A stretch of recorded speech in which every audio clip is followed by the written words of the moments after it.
break is. Fuck! Welcome back to Digi There's a Bros. sound cue for you. Are you shitting on my face right now? In between episodes, I said, all right, we have to be quiet for a second so that I'll be able to know where the episode break is. And we were quiet for like literally a second, and Victor yells, fuck! That was excellent. It's like a clapper, man. That's where you'll know. Yeah, I just saw it pass by on the screen. It totally is like a huge spike. Do you see it right there? Oh, I'm trying to look at ropes. That's true. This has been the hardest part of the game by far. Dude, I know this wrecked me as a kid too. You know, Victor, like I spent an hour on this shit. Like, what the fuck? In general, we usually have like a play session per dungeon.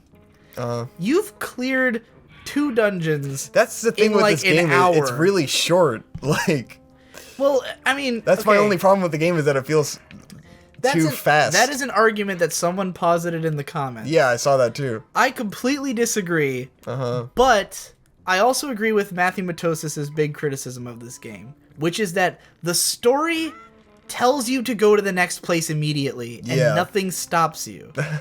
But at any point in this game, you can go do other shit. Yeah, you know? But then I don't feel like I want to, because I'm just gonna find an island where I don't have the weapon yet, exactly. and then I feel like I wasted my time. That like it's most convenient to explore the whole when world it tells at you the to. end of the game, because that's what it's like. Hey, go explore the whole world. But it super hurts the pacing. Yes. Because like the best way to pace the game is to do other stuff in between. But like what I did. Like, what you haven't done at all, I would have done a lot of, is, like, as soon as I made it to Windfall Island, I would have done everything I could do there. Yeah. I would have talked to I'm also doing a fucking we're doing a Let's Play. So it's not quite the same, but, like, I would have talked to every single person, done all the mini-games, found anything secret that was around there, you know, played hide-and-seek with the kids and shit. Yeah, I'm showing how to haul ass through this game right now. Right. And then, like, I would have probably talked to all the little guys in the tree place, you know, I would have done all kinds of other stuff. And so, like, to me, the least, like, I know you disagree with me on this, and I know I've brought it up before, but, like, the dungeons are kind of the least interesting thing about Zelda to me. Because, like, that's how it is for you. Right. Because for me, it's all about exploring. I like the idea of exploring a world that changes the more you know it. Like, you run around every area and you learn your way around, and then you go like, I don't know how to get through that door. And then later you get a weapon and you realize, oh, that door, this weapon, you know. Yes. And then you like go back Metroid. around and exactly, like Metroid. And like Zelda 1 is like all that, you know, you go into a dungeon, you get a thing, and then you have to basically test it on everything in the fucking world until you figure out where to go next, you know? But in that game, you had to do that. Like, there are dungeons, no one ever tells you where to go. You have no fucking idea what you're doing. And like, there's dungeons that you have to like burn a random bush and there will be a fucking door in there, you know? Like, you really do have to get each weapon and test it on fucking everything until you figure out what to do. And like, in this game, it's the polar opposite, where even though it's the biggest, most open Zelda world in any of the games... Yeah, there's just nothing there. They immediately... Well, there is. Yeah. But they immediately tell you to go to the next place. They tell you where it is, and they tell you to go. They mark it on your map, and you feel kind of urgent. Right, well, the story says it's... He's always like, we have to hurry, we have to go get the next thing, and you're like... But the game, like, the ideal pacing for the game and the way the game is laid out tells me the complete opposite message. And it's funny, though, because they laid out, like, I can tell they made a concession. No, why did he go backwards? They wanted the game to be beatable by people who weren't interested in traversing the whole world. And I think that was the mistake. I think they should have had more stuff leading you out into the world. Because if you go to all the main islands... Have you noticed you've never, like, hit a small island? Yeah. Like, all of the main islands... I did once. That one volcano island that one time, and... Well, and I stopped at that island where there was a door, and there was, like, a woman on the door, and I was like, oh, I know what to do here, so I just left. But did you, like, run into it on accident? Like, nah, what I'm saying is... It was in the way. What I'm saying is, like, you'll be on the chart, and you'll see the island you need to go to, and you point the wind in that direction, and then you can just sail in a straight line and get there. You know? Like, there's never, like, nothing's ever dragging you out of your comfort zone or making you aware of, like, you see all these other islands, but you don't know what they are. You don't know if it's going to be a story island or if you're going to have the item for it or whatever. Like, they should have made it so, like, you have to go on a complex route to the next dungeon, and then you see all this other shit, and you get curious about it, and you want to know what it is. Like, you know, like when you play Skyrim, for instance, and yes, I'm actually going to praise Elder Scrolls for once. Whoa. They'll tell you to, like, go to this village across the but map. then it's so far away and there's so much, you know, in between you and that. And that you go do all kinds of shit, yeah. right? You see some, like, the one time I played Skyrim, you know, I did everything in Whiterun, and then I didn't know where to go. So I just, like, found some place that was nearby, and I went in and I killed everyone. And that's why fast traveling will fuck with the game like that. Right. Which is people complained about that even when Oblivion came out. Yeah. They were like, one of the points of Morrowind was that you spent forever crossing this fucking world, you know? But, like, with this game, they clearly wanted it to be accessible because it's a Zelda game. It's, you know, they made it like a family game. They wanted anyone to be able to play it. You know, they wanted people to be able to have just the story if that's what they wanted. But, like, all it would have taken was making it a little more complicated to get somewhere, and it would have, like, completely changed the way people interact with the game. You know, they should have made it so there's places that you obviously should go to in between dungeons, so that the pacing of the game is more like, you know, it's kind of like and not just a fucking beeline through the plot. There's a couple more of these later, but really, like, I enjoy the pacing of Twilight Princess a lot more because there's always something you have to do between this dungeon and the next dungeon. Right. Like, there's always that side dungeon or, like, you gotta go somewhere else. Oh my god, did you actually do it? Yeah, I did. Holy shit. You actually did it.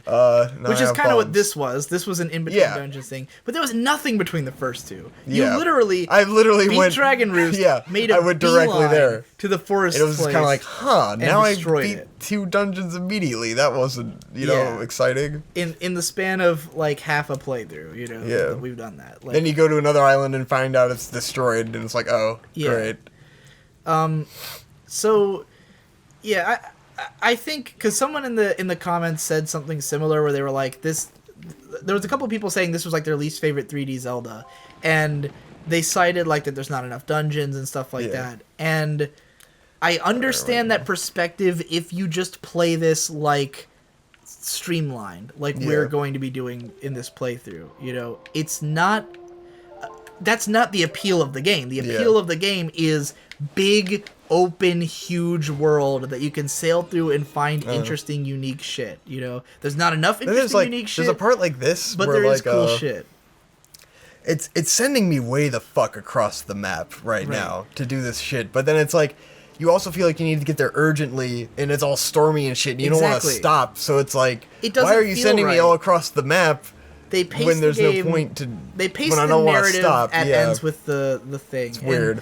And, I think this is a big thing that I think needs to be addressed in a lot of games, and I've heard a few like you know, analysts comment on this, but I think it's a much bigger deal that needs to be addressed. Maybe I should make a video about it. But I hate when the narrative and the game aren't paced the same way. Yeah. Where you've got these games that'll have like this big open world, but then they'll tell you that events are happening in the span of like a couple days, and it's like they'd be like, oh, you finally got here. It's like, oh, right, like the narrative just picks up when you get there to where you need to be, and doesn't account for the idea that I could have spent weeks sticking around, you know, and the narrative doesn't acquiesce to that at all.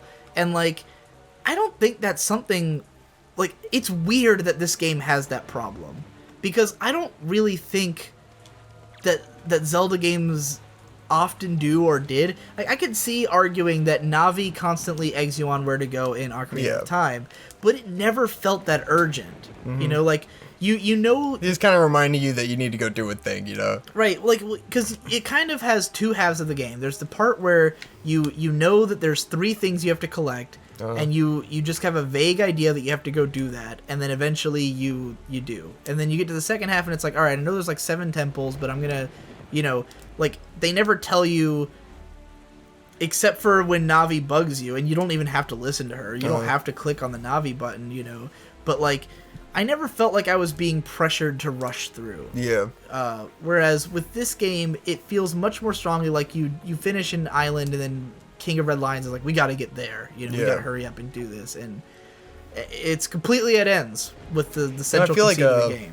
Pokemon actually, while it's not like an open world type game, it does a much better job of giving you a progression of time, because it never tells you like, no, you gotta get to the next place. It's just kind of like, that's the only place to go, so you end up there. And 3 days passed in game time getting there, so it feels like you're on this epic journey, even though you really walked like 50 feet from town to town, you know? If you think about it geologically, it's like, this is a very small world. A game that paced itself well with its narrative and mechanics was Undertale, for a recent one, because in that game it takes place in a short span of time. Yes. But it never, like, the characters are never telling you like you need to get there on time. Yes. Everyone just kind of lackadaisically appears and disappears. You know, they come in, they say some stuff, they leave, and like they make fun of the fact that not that much time has passed. Yeah. But it's never like there's no sense of day and night cycles or anything. There's no like in this game, the King of Red Lions will make it sound like he started a sentence on one island and finished the sentence on the other island, and you have literally watched the sun go up and down 7 times. Yeah. You know? And like that is plain goofy, and it's something that like more games need to consider and find ways around. Like, if you're gonna do story segments, like, don't do the Assassin's Creed Grand Theft Auto thing of give me a mission on this side of town, and then that mission that assumably begins in an hour from where we just, you know, like, like don't have me show up at the location and have the characters act like I made a straight line there if I didn't. You know, make it so that the story chunks happen in places that make sense for that allotted time. Here's another good one, Uncharted.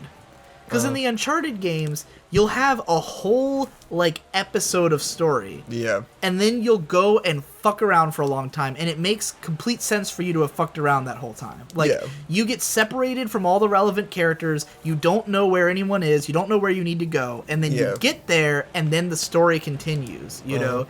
There's no, like, when you get to the next place, if it's been like a week of in-game time, it would still make sense, because like that's how the characters are acting. Like, you know, oh, I found you, you know, like it's not like, hey, you made it. I called you an hour ago and now you're here. I don't know why it took 7 fucking we have to get in there before he kills the hostage. Right, exactly. And then you go fucking do everything else. Yes. I haven't played like any open world games, so I haven't encountered this too much, but the game where I did encounter it, that I did play, that was in that style, was Infamous. Yeah, I was gonna say Infamous. I played a little bit of that, and it would be like, you know, the dude would tell you like, hey, you gotta go to this place and do this thing, and then I would just go do everything else. Yes. Like, no idea where I need to go, running around like a fucking idiot, and I feel weird and dumb. You know, because I'm like, why is my character fucking retarded and doesn't, like, why is he a spaz and he just goes off and does random shit?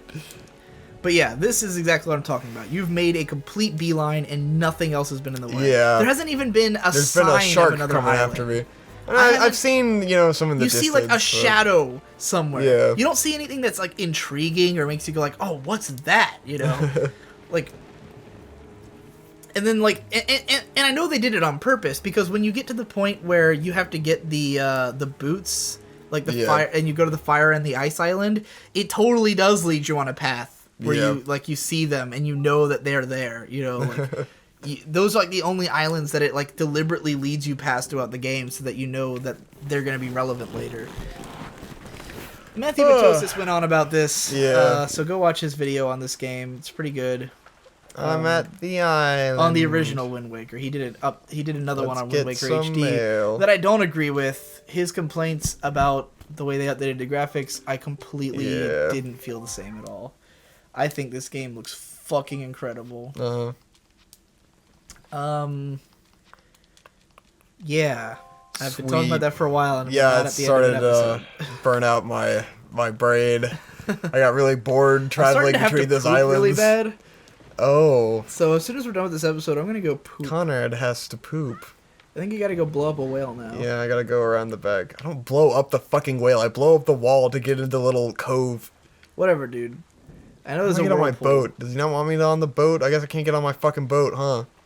Asshole. What? Do you have to go see your grandma or something? I don't know. I thought you were just supposed to talk to him. What do you Can I have to just- say? can't Oh, there get you on- I go. can't There was get an up. arrow right there. That's just to talk to him. No, there was an inside the boat arrow a second ago. Oh yeah, you had to go talk to your grandma. Man, whatever. I Fuck think. you, fucking my fucking grandma. Oh god, I have a drowning bar. You're fucking drowned. Very clean.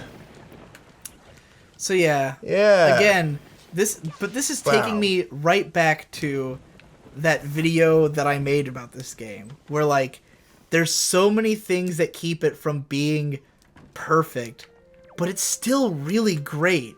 Like if you do play it with the right I just love the pacing- feel of it. Right. The controls feel really fucking good. The world looks amazing. The characters are interesting. The story is interesting. Like it's very different from it's like people always accuse Zelda games of all having the same formula, and like yeah, the weapons are mostly the same, the dungeons are kind of the same, the bosses are kind of the same, but like that kind of stuff is like the meta of Zelda, right? Like Yeah. that doesn't make the game. This game doesn't feel like another Zelda game. It feels like okay, it does, but it doesn't feel like the exact same game. Yes. It doesn't feel like you're just doing all the same shit you've done before. It feels like you're in this completely different world where everything's underwater, and it's like, whoa, you know, what is this place? What is this magical world of cool shit? And every location looks awesome. Like Yeah. the tree level that you did was like so mysterious feeling, and like it's like my benchmark for forest levels in Yeah, games. it's pretty It's like cool. the forest island from this game is like when I think of like a dark foresty area, that's the first thing that comes to mind, you know. It's pretty spooky. Yeah, it's like mysterious and spooky, but colorful and fun at the same time. Yeah. You know, and I love it. And There's a whirlpool. there's just so much good about this game that like it really just kind of like the reason I end up talking about my complaints is that if it weren't for those things, it would be perfect. Yeah. It would be the greatest game, you know? Instead, Dark Souls is the greatest game, and I don't even like playing it. So, Yes. like, that makes me very sad, you know? I believe that Dark Souls is the greatest accomplishment of the Lillim culture. The window farted. The window farted indeed. The window did indeed Care to fart. explain to our audience the reference? The Lillim culture thing? Yes. Now, see, I'm honestly a little unsure of it now because I just rewatched Ava and I don't remember seeing the line. But I'm pretty sure Kaoru says it of the Beethoven's Ninth Symphony. Yeah. Or ninth or fifth or whatever. The one that's do do do do do do do do. Yeah. Because when Shinji Whatever. meets him, he's whistling it. And he's like Lillim is because we're the humans are the spawn of Lilith, so Yeah. we're the Lillims to him, and he says that That's a big song fish. is the greatest accomplishment of the Lillim culture, and it's referenced in Hayate the Combat Butler when he's in a open air bath, a hot tub bath inside the mansion. He Yes. like wakes up there and he's like, this is the greatest accomplishment of the Lillim culture. And ever since reading that line, Lord. I've had that like concept in my mind, and I think Dark Souls is the greatest artistic accomplishment of the Lillim culture. Whoa. It's pretty deep, bro. That's balls deep, dog. It is the most Hey, I got the second orb, because or third, whatever. Dark Souls is the most interesting thing that in art that exists right now, in my opinion. Yeah. I know a lot of people feel that way about Undertale right now, but for me, it's still Dark Souls. Yeah. I think You know what's funny about this is that you were saying that what I was just doing was a prelude to another dungeon, but it was actually a replacement for a dungeon that didn't exist. Well, it's not like they There's no like confirmation that they were supposed to be a dungeon. I know, but you feel I always felt a little cheated out of that dungeon because you go find the guy and he gives you the thing and it's like, wait, there's not a third Pearl dungeon, and then I just go to the Hyrule Castle. What's this? Well, no, then you do the you got to do the. What do I do? Oh yeah, I gotta do the fairies. Yeah, I guess there's a bunch of stuff in between, but it's like I think people feel like this is. I think if you're not thinking of this game as a big open adventure and you're just thinking of it a linear game, this all feels like bitch work. This feels like, why the fuck do I have to sail all the way across the world just to get to the next dungeon when I used to be able to roll there in 5 fucking short rolls, you know? Why do I have to go put all these fucking orbs in these fucking statues, you know? Oh, cinematically it looks fucking awesome. They just took out another dungeon. I don't think the dungeons are as interesting. I know. I think, I mean, my favorite Zelda games are the ones with the most interesting worlds. Yeah. Which is why I love the Minish Cap so fucking much, because the world is super interesting in that game. Yep. Now, I will say that, like, Ocarina of Time has much more inventive, like, Ocarina of Time's a more inventive game, which is why it's my favorite, because there's, like, the dungeons are interesting. Like, the stuff you do in them is interesting. The way that the game plays is interesting. I like the 3D. I like Zelda in 3D, you know. Even though I love 2D Zelda, I like Zelda in 3D. You know what game I'm not sure I like, Vic? What? A Link Between Worlds. Well, I mean, that's just like your opinion, man. The perspective really fucks with me. Yeah, it is weird. I hate the way, like, you're like it to get used to it, then I liked head, it. Yeah. And it, like, I've been watching the Game Grumps play. It looks weird when and it still if you've just been playing the Game Grumps play it, then when I watch them play it, I'm like, oh, this like looks awful. But when I actually played it myself, I really liked it. And I feel like it's not fun to watch someone else play that game. No, and the Game Grumps playthrough is like a terrible idea because Dan's playing, and he clearly doesn't get it. Like he almost all the time, Aaron has to like egg him like to understand what to do, you know, and it's like he's clearly frustrated, and he constantly talks about how his thumbs are too big, because I don't know if you know this, but he has giant thumbs, like giant monstrous crazy thumbs, like toe thumbs. Interesting. And he can't really play the DS because the buttons are too small and close together. Yeah. So like it fucks with him, and like they kept saying they were gonna like do something about it, but they never did. And I'm like, why didn't Aaron just play this? Aaron loves this game. He could have played it mindlessly. They could have talked over it. And instead, the whole thing is like Dan gets quiet and frustrated and like tries to figure out what to do and can't quite do it. And very clean. I just think it was like the wrong way to do that game. They should have had Aaron play it. But like the top-down perspective drives me fucking insane. And it bothered me when I was playing it myself. I liked it. But I never finished I didn't like it before I had played it, but then when I actually played the game, like, you get used to it pretty fast, and it was a lot of fun.